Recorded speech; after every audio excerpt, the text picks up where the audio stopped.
Good morning, good afternoon, whatever time it is that you decided to tune into the Prosperity for America channel, it's time for our monthly unemployment update.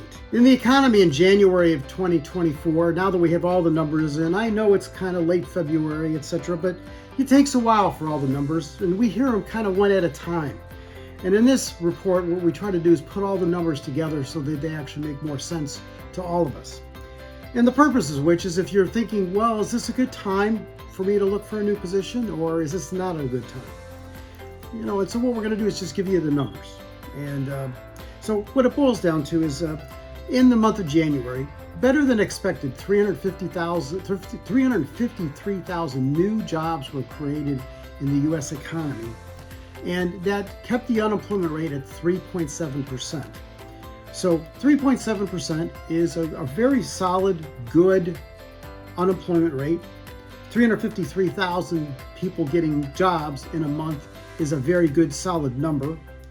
And when we look at the other aspects of how to evaluate the economy as it relates to unemployment, employment, and getting jobs, you look at the weekly unemployment numbers. And the weekly unemployment numbers for January moved between 210 and 225,000 people that were new applies to the weekly unemployment claims.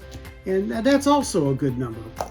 Quite frankly, when it's a recession, that number would be over 300,000, probably 325,000 for our population size for us to be in recession territory.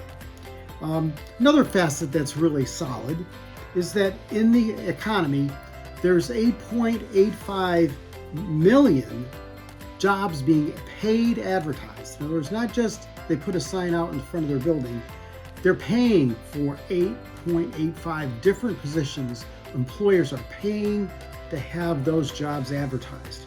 Now, what that boils down to is the amount of people unemployed in our country are right around 5.85 million people. So there's still 1.2, 1.3 jobs available for every unemployed American. If everybody were to get a job tomorrow, there would still be an extra almost 2 million jobs. So again, that's a very, very healthy number. Obviously, there's still concern out there about inflation and such, and that's something we definitely have to keep an eye on. But if you were to really look at the economy right now, this, historically speaking, is a good time to look for a job.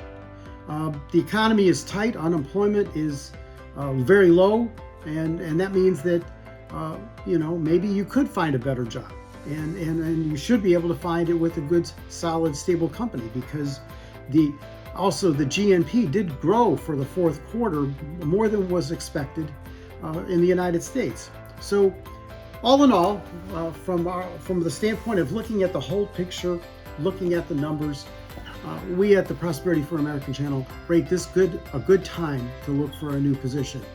So every month we put out a number. Sometimes we miss, but nonetheless, we try to do a good job of making sure you know what's going on so that you can make a good decision. If you need any help, we'd love to help in any way we can. Actually, at the Prosperity for America channel, we have videos on how to interview more effectively, even by different professions, different types of jobs. We have videos on how to have a better response to your resume. And so we're continuing to put out things that will help Americans find a new position and be more prosperous in their economy, which is why we call it the Prosperity for America channel. Have a great day, and we'll see you next month. Looking for a technical professional or operations management position? Visit prosperity.jobs. For tips on how to get a better response to your resume online or how to interview more effectively to have a more prosperous career, visit the Prosperity for America channel on YouTube. Prosperity, it's what we all want.